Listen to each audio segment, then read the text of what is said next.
Talking of strong recruitment, if UAE looks a strong team today, they're getting even stronger over the winter.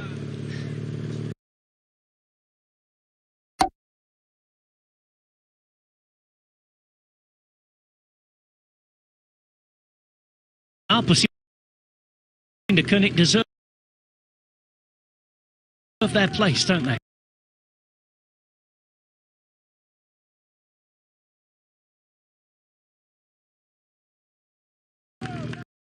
They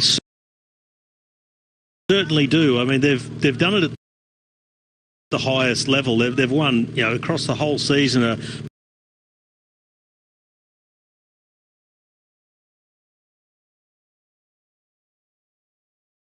multitude of races, but they've done it at the big races as well. As we got an attack out of this group now, I assume.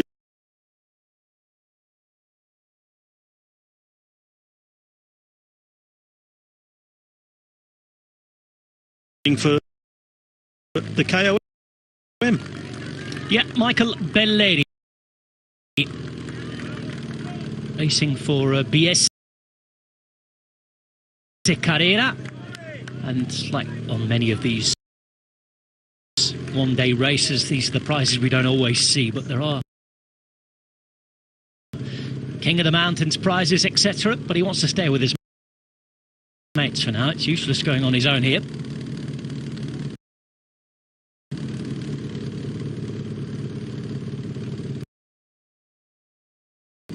I did manage to see an indication of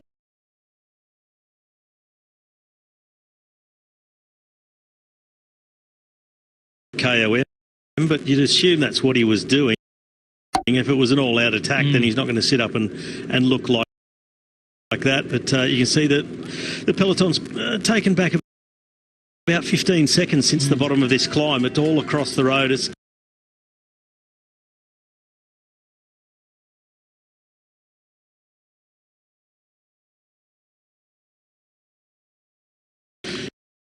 fairly relaxed, of course. But you talked of UAE and you know, their buying spree. One of the riders going to UAE is leaving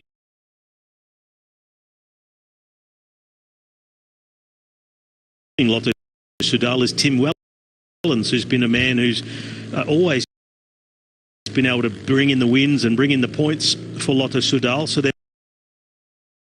they're losing a pretty important rider. Also, the retirement of Philippe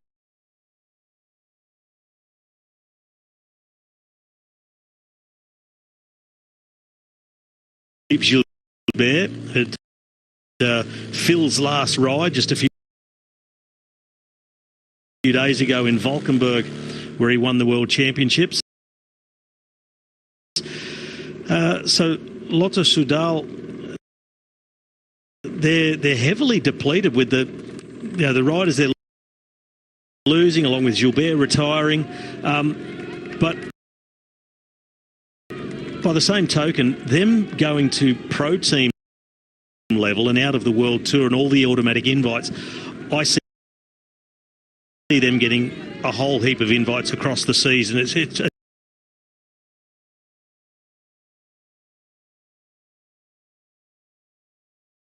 team with so much tradition. Also the backing of the National Lottery of Belgium. There's very strong connections with a lot of organisers in the cycling world. I see them getting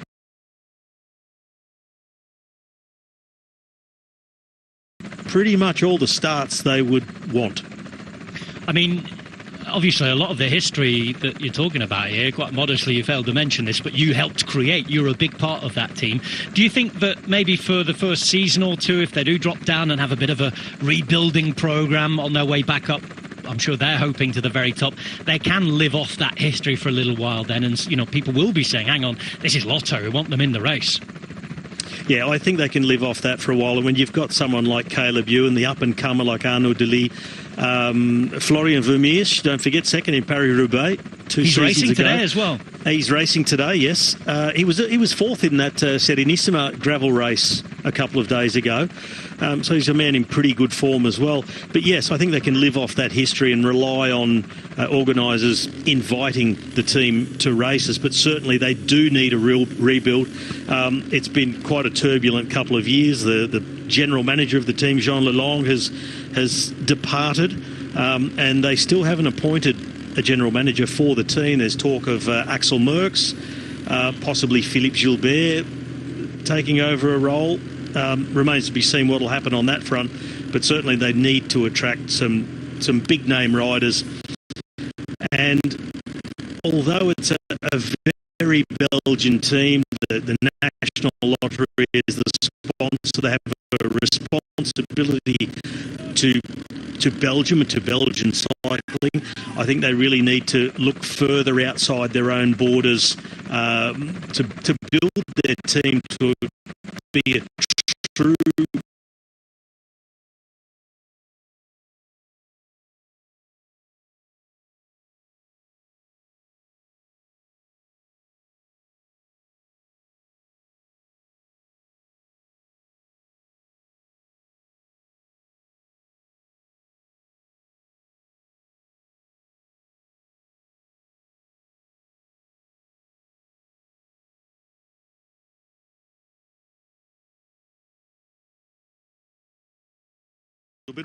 I've lost count.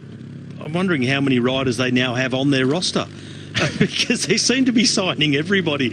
I mean, if you were to tell me, oh yes, they now have 45 riders signed for 2023, I wouldn't doubt you. It seems like everybody's going to UAE. Well, of the announced contracts, they have 25 next year now, including short backs. And, of course, riders to come in. Let me have a quick look at who they've signed. Adam Yates is on the way there. Domen Novak, Félix Groschartner, Tim Wellens, and now short backs. It's a pretty incredible list of riders with, I think, a few renewals yet to be announced as well. So one of the strongest teams in the world already getting stronger.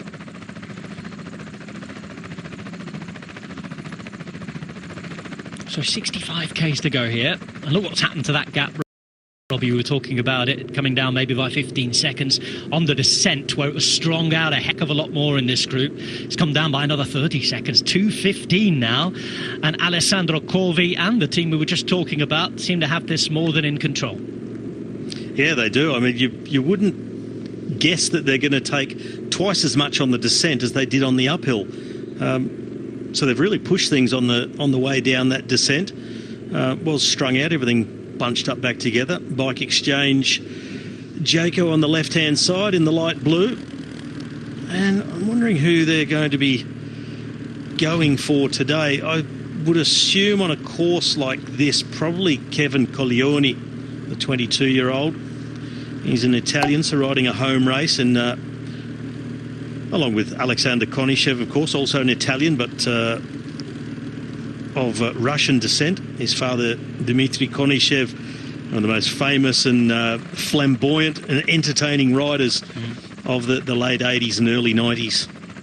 And Konishev's at home. He's a Venetian rider as well, born in Verona, just down the road. These are the riders we've been told to watch today by our host broadcasters. Now, I have to bring you some bad news about one of them. Disappointing news if you're trying to follow him. They're giving him 4 stars there.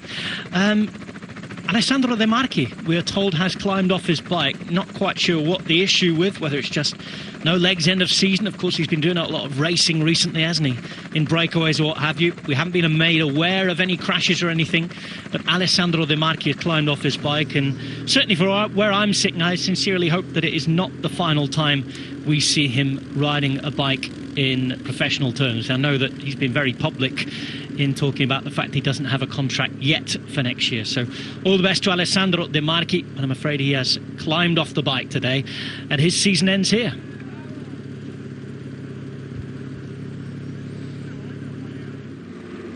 You're watching the final race in Europe. 2022 season has been an absolute cracker, and it's been absolutely lovely to have you with us, Robbie, for the first time here at Discovery Plus, GCN Plus and Eurosport. And just thinking back, what your memories and sort of overall views of the season are. Well, it's been a fantastic season to join you guys at GCN and Discovery Sports. I've had an absolute ball this season. I mean, it's been a little bit of a blur going 3 Grand Tours back-to-back for the first time in my commentary career.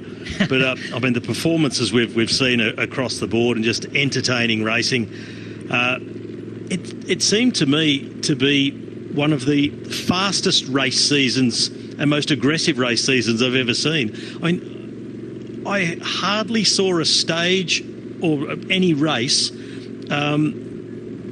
ridden not to their full capacity. The only one I can really remember, stage 6 of the Giro, was into a headwind on the flat, and there was nothing much going on. Every other day of the season was absolutely flat out, and just magnificent to watch all the year through. Well, it's been an absolute delight to have your opinion on it, Robbie, and share the races with you. And of course, we look forward to more with the Giro d'Italia presentation coming up in just over 24 hours' time. I'm getting ready for that tomorrow. I'll be talking you through that. You'll all be able to watch that live on the GCN Plus, Discovery Plus, and on Eurosport. Also, it will be free to air on the GCN Racing YouTube channel tomorrow. We'll be looking at the final route for the Giro d'Italia. Most of it, I think, has been released through rumours, but we'll get the final confirmation. And the first Grand Tour of the year will be presented. One thing I think we already know is that there's going to be plenty of time trialling. There's going to be lots of very high mountain passes in contrast to this year. I think at the minute, if the rumours come true, about 7 or 8 passages above 2,000 metres. There should be a stage or 2 in Switzerland as well. And at the minute, it's either going to end in Trieste or down in Rome, which is the latest big rumour. So the Giro d'Italia presentation tomorrow, Monday night in Europe, just after tea time. If you want to check out the routes, and one man who's not going to be riding the Giro d'Italia, one man as we get to Marostica, very close to his hometown, who hasn't ridden a Grand Tour for 15 years, but who I just spotted in the peloton and who retires today, is 51-year-old Davide Rebellin. 15 years after his 19th and final Grand Tour back in 2008. 6 years after his last monument, of which he rode 46, winning Liège-Bastogne-Liège in 2004. And when he won the Ardennes Triple that year, he told the press he thought he would go on for about 3 more seasons. That was in 2004. A good, 18 years ago. He's ridden for 12 teams throughout his 30-year career, and he's going to end in his 50s. Just to put this into context here, Robbie, he's a month older than both Jens Vogt and Lance Armstrong, and he's still riding. 4/5 of this 112-man peloton who's riding with him in his final race today weren't even born when he rode his first pro race in August 1992. Our very own Sean Kelly had just won, a couple of months previous, his final monument and was still riding on into the next season. In the UK, Rhythm as a Dancer was #1 in the singles charts, and it was the year before the first internet browser, Mosaic, was even invented. So nobody, even had the poshest computer in the world, had any sort of general access to the national internet. And here's a final one. I was still at primary school. There you go.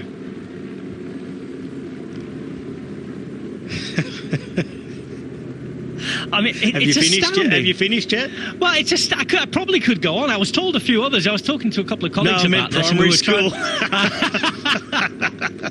I might get there next year. You never know. I've still a few things to work on, Robin. But I mean, we could. Exactly. We could go on all day. It's with a soul's things companion. like this. You can feel it everywhere, Rob. I think that was on at the primary school disco when I was there, I think. Halloween disco circa 1992. But in all seriousness, he's there in the white and blue jersey. He will have seen a career with more changes, I think, than any other rider in the history of the sport. Yeah, from, down tube shifters to wireless shifting and everything in between. Just for a start. I mean, it's just, it is mind-boggling just having a look at those stats that really do put the time and the longevity into perspective. And again, we know he hasn't been racing at the top level in terms of being in World Tour races for the last few years, but he's still been racing as a professional. He's been competitive. So hat off to Davide Rebellin, who retires today. Now here's the next generation, plus another couple of generations at the front. Abramson, Brun, Belleri, Tosin and Zurlo, who sits at the back in that green and white jersey for Zalf. And we're just inside the final 60 kilometres now, heading up to La Rosina for the third and final time. And that's before we go back to Bassano El Grappa and then return to a brand new loop, a different loop that'll be taken on 3 more times as well. Interesting to see, Robbie, now if the same sort of thing happens with the time gap as it happened last time. I just saw, was it about 3 or 4 minutes back, Trentin was in conversation with young Kasper Andersen down there, who was doing the work at the front for UAE Emirates. Maybe a conversation about what he wanted to happen with the gap, either too much too soon or maybe a bit more. Yeah, maybe just deciding where they're going to try and split things, take advantage of a little bit of local knowledge, because Matteo Trentin is from around this region. He knows the roads as well as anybody else in this bunch, better. This next climb, we came on air, it's about the width of a, and well, I guess we could call it, it's almost like those round river stones have been thrown into the ground, and that's putting up. It's a really bumpy surface. And I was having a look at some of the photos of the race last year, and quite incredible scenes. I'm really looking forward to this next part of the race as they enter the next phase and onto Latiza. It looked absolutely brilliant, didn't it, last year, as we've seen our first dropped rider. Looked to be the rider from the General Store team, Tosin, Riccardo Tosin. Dropped, and we're down to 4 at the front now. Tosin, the 24-year-old from Italy. Ridden an Italian programme, as he would have done being on a 3rd division Italian team. Dropped out the back, and the gap continues to come down. Just under 2 minutes now.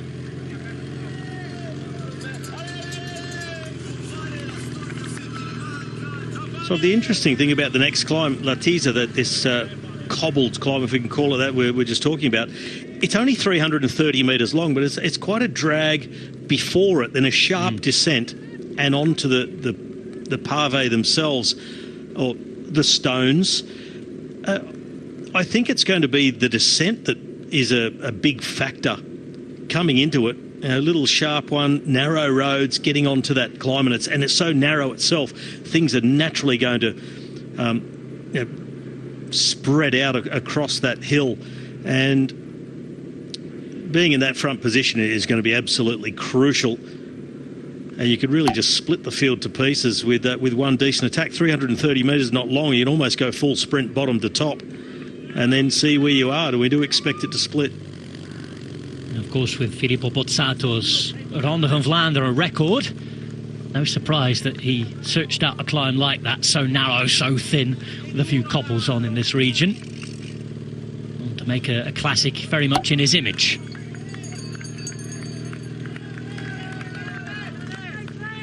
At the front then, and this is Belleri, who's been going after that King of the Mountains prize. That's the Tudor rider on his wheel, and we're now down to 3. Next rider is dropped, and that will be the Uno X rider Jonas Abramson out the back here. Oh, good job here from Matteo Zurlo from the Salfiuro Mobile Fior team. As you said, the most well-known sort of feeder team in Italian cycling. A lot of riders have taken the step up from this team into the professional ranks, and actually one of those is the Australian Gene Bates. He rode for Zalf before turning professional. He's now team director at Bike Exchange Jayco. I was going to say, that's a name, a blast from the past, isn't it? That's a tremendous effort. And he's been sports director for a long, long time as well, hasn't he? Best part of a decade and a half, maybe? ever since the team started, just before the team started.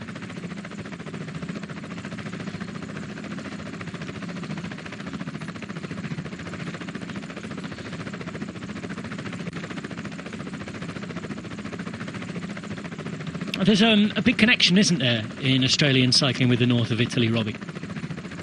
Yeah, there is. The national road team, as it was then, the under-23 program, they came across under the guidance of Shane Bannon and Brian Stevens, and a lot of the Aussie pros that we talk about now, amongst others, Jai Hindley, Caleb Ewan as well. They've all made their way into the pros via a lot of racing and being based in northern Italy.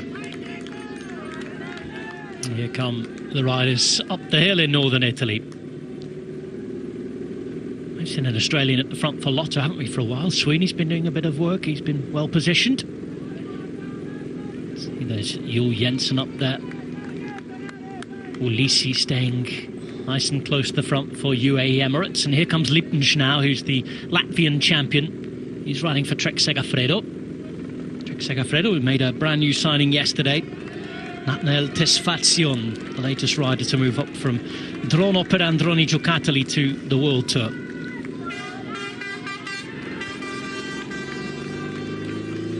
Final sighting for this race then for the crowd at the top of La Rosina. Riders will now head back to Bassano del Grappa, finish line town, before beginning the new laps. And look at all those white and red jerseys at the front. UAE Emirates are controlling things here.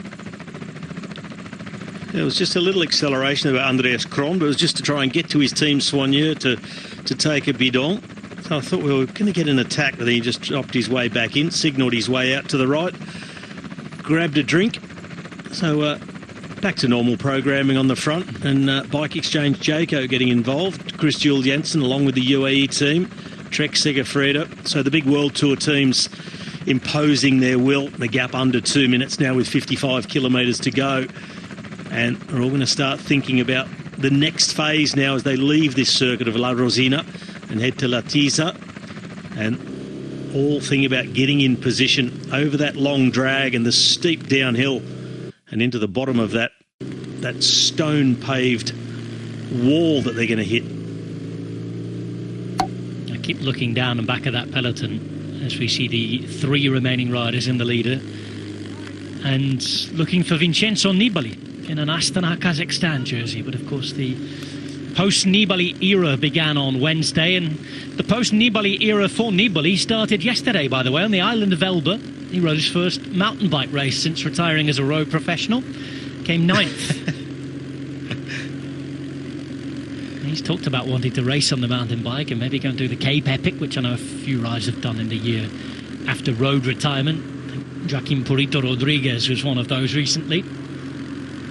Yeah, Nibali yesterday racing on the island of Elba, up against some top mountain bikers, some of the best in the world. In fact, the European champion was there. Yeah, people shouldn't underestimate what it takes to run a top 10 in a race like that on the mountain bike, especially when you're just coming straight off the road without a lot of preparation for something that's so specific.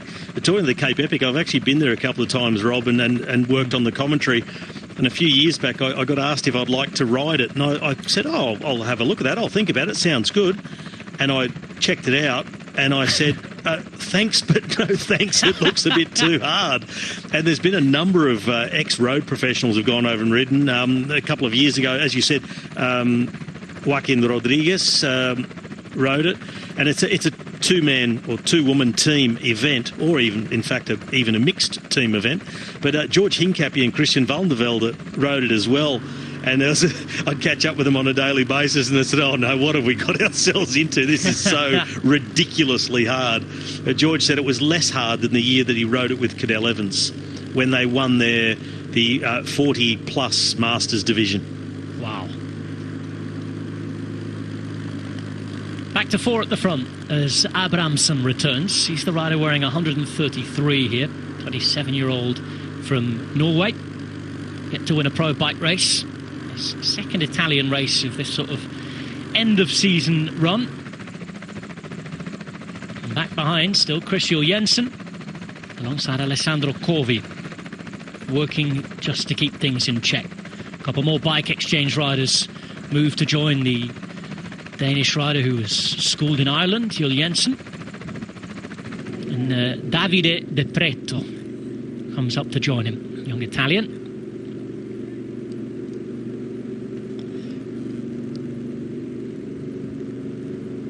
And it does look like they're rallying around Coglioni. He was the man who sort of slotted into the wheels while the rest made their way to the front to contribute to the chase or the pacemaking on the front. So Coglioni looks to be the man that they're all riding for today. We're talking about riders from Zalvers. We see Rebellin just sitting there taking a drink on the left-hand side. He's the most visible today that he has been in these recent races. Maybe one final attempt to try and do something towards the end of the race. And in this company, it really would take a miracle. But he's still in the bunch. Yeah, we were talking about Zalf a minute ago and riders going to the top level with Australian teams. Davide De Preto, former Zalf rider, moving up to the top level with Bike Exchange. And that's what we've started to see with, well, for an example is young Australian riders. Their under-23 program is no more, unfortunately. So a whole national team setup is not run like it used to be anymore. But what they have managed to do is create such a presence and reputation in Europe and particularly in Italy that there's a number of teams prepared to take young Australian riders. They take them on advice of the high performance program coaches from Australia, and on behalf of Shane Bannon, Brian Stevens, have always been heavily involved with those young riders and in the scene in Italy. So you get a lot of riders who are getting spots on these really well organised and high profile amateur teams in Italy, and that's how they're making their way through to the professional ranks. And here many of them are. And the final race in Europe as the road season ends for 2022. Just over 50 kilometres remain. Just shy of 2 minutes is the gap. And this is Niels Brun, racing for Tudor Pro Cycling, just 22 years of age. Had some nice experience this year in pro races like Tour de Romandie, the national team. And the Tour de l'Avenir, of course, down that mix of racing at under 23 level and pro racing as well, that is sort of becoming the norm too when you look at the whole scene in general. Professionals winning things younger and younger nowadays. We've seen stunning effect, hasn't we, in races like the Tour de France in the last few years.